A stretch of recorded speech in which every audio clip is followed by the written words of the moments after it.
What's going on, guys? My name's Oreo Token, and today I kind of want to talk about the new Stasis Spotlight that they brought out yesterday on the Warlock Shade Binder.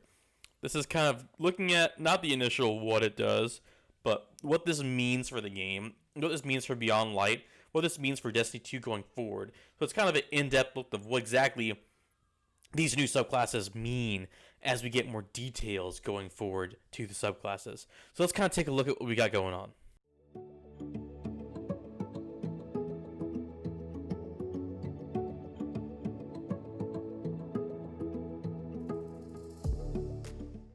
If you look at the different things they've been adding, as for instance aspects and fragments they're adding to the new subclasses for Stasis, what this is doing is it's basically implementing a mod type system to customize your subclasses. So let's take a step back and let's think about this. How many mods do we have in Destiny 2? And how has that changed the gameplay that you play in? So for instance, if you were to play a game, Destiny 2, without any of the mods that you have right now, PvE or PvP, just imagine how different this game would play. So let's say I'm a PvP sweat, and I love using Dire Promise, Beloved, and the Wordcliff Coil.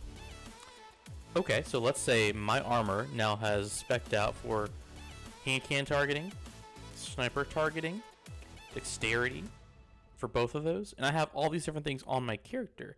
Now I can go from not needing certain perks on my guns because I now have that added on with my armor mods to be able to do different things with my guns. So now I can have extra dexterity or extra targeting with my hand cannon, making me hit my shots more consistently. Again, be slightly off but still get that shot. So that is kind of the same aspect we're throwing into the armor system, sorry, not the armor system, the subclasses, because you see here that we are now being able to customize the different subclass types we have here and how they necessarily work. We have different things called aspects and fragments, and it seems like the way they're showing it is aspects are really kind of just the main perks that go along with the subclass. So for instance, for the Warlock, you have Celestial Fire. That is a specific perk. Or a bottom tree, you have the air. Basically, you dive down in the air and get your health back.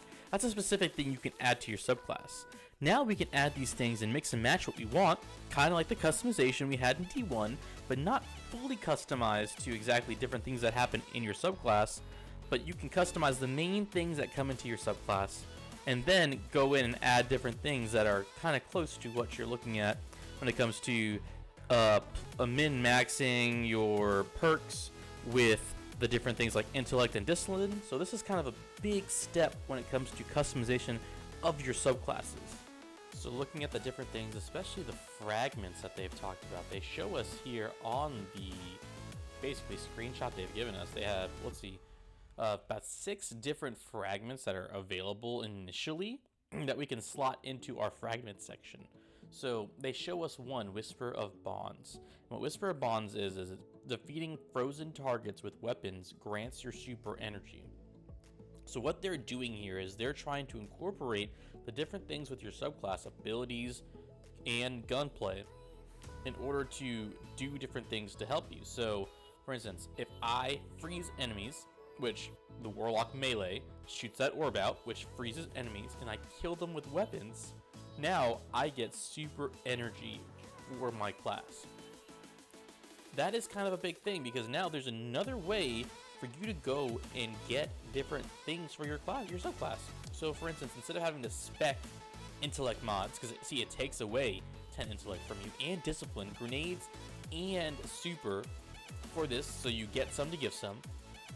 Sorry, yeah. You give some to get some. That's kind of how they say it, right?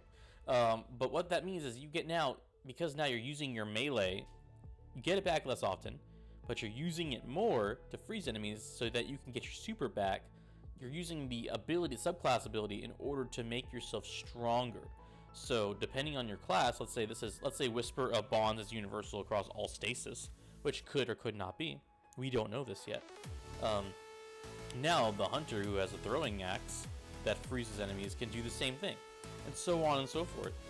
That is adding another layer to the subclass trees that we've not seen before. Now, obviously, they might be making this customization only available for Stasis as we get closer to the DLC, but just imagine what this opens up for all the other subclass trees we have. Just because we don't have customization as of right now for every other subclass doesn't mean we can't, and doesn't mean we can't go to min-max different subclasses. Just imagine being able to run Solar Warlock, where I can now Icarus dodge, but have the Wells melee. And then, if I kill an enemy that's on fire, I get super energy back, for instance. Or if I kill an enemy with my grenade, I get heavy bricks to drop, or something along those lines. They can every season add something new in, like a mod, as a quote-unquote seasonal mod that is only for your subclass, that they can try something new, see what happens.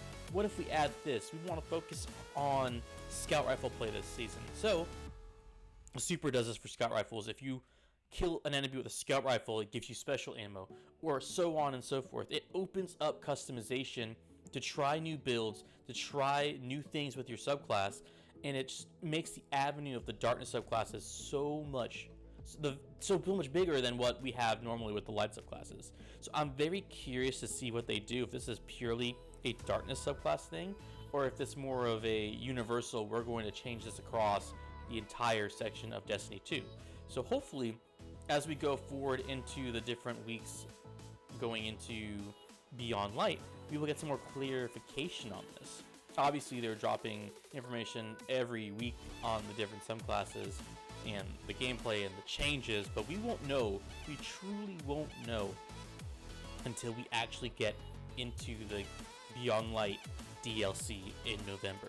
So we are super excited about this. The aspects and fragments, this is a new level of customization that we are adding. As you see, this Guardian they have in the picture has absolute awful stats. 33 mobility, 33 resilience, 42 recovery, 26, now 16 strength, 23 intellect, and 41 sorry, I missed one. Discipline, intellect, and then 41 strength. These are terrible stats. Don't get me wrong, absolute terrible stats. They must be using blue armor. But now you can see that there could be other things out there, other mods that now boost your subclass. Imagine now if I'm wearing a piece of armor that gives me additional fragment energy. So what they have here under abilities, there's some dots. You can see there's a dot here under the healing rift. There's 2 dots under, I'm assuming that's the jump. There's 2 dots under this one right here. There's 2 under aspect. And I am thinking that has something to do with either energy, how they work on armor, or it's saying these are now the available slots you freed up for fragments. So obviously there's no dots underneath the fragments, but I see that tying in together for what they're doing here. You can see the dots are still consistent here too. And you can see on the fragment slots, it's showing you how many fragment slots you have available to you as well. So this one gives me 3 fragment slots. And you can see now I have dots under my fragment slots. So this is trying to show you basically like the energy system. That's what I'm taking from this on how this works. So with that being said, just imagine if you were an armor piece that says you now have 4 more additional fragment slots that you can slot 1 or 2 more of these fragments to spec out your build, to make your build specifically a subclass build. This is changing how we view subclasses, how we view armor tremendously. Now, focusing on purely your stats isn't what you want. What if intrinsically with armor, you have a random roll of a different amount of, or different perks that add to your subclass, a darkness subclass? You would grind for that armor to get your max energy and max perks. But at the same time, you don't want it to be so RNG based where you can't get what you want. So if they do something where like the lectern, or kind of like Menagerie where you slot different things, like almost like a chalice, where you can slot what you want to get specific things guaranteed, this will make the RNG grind not as tedious as it is right now. Also, giving players options to get there. And I like what they did with the prismatic reactor We're now over the season, and as you upgrade it, you get more from the vendor. You get more for what you do, kind of like the runes, kind of like the slots that you open up in your chalice. Using that system opens up a vast, huge little avenue for us to go down on how we can customize our characters, what they can do with this system, and I find this very exciting, super exciting for Destiny going forward, and I hope you guys do as well.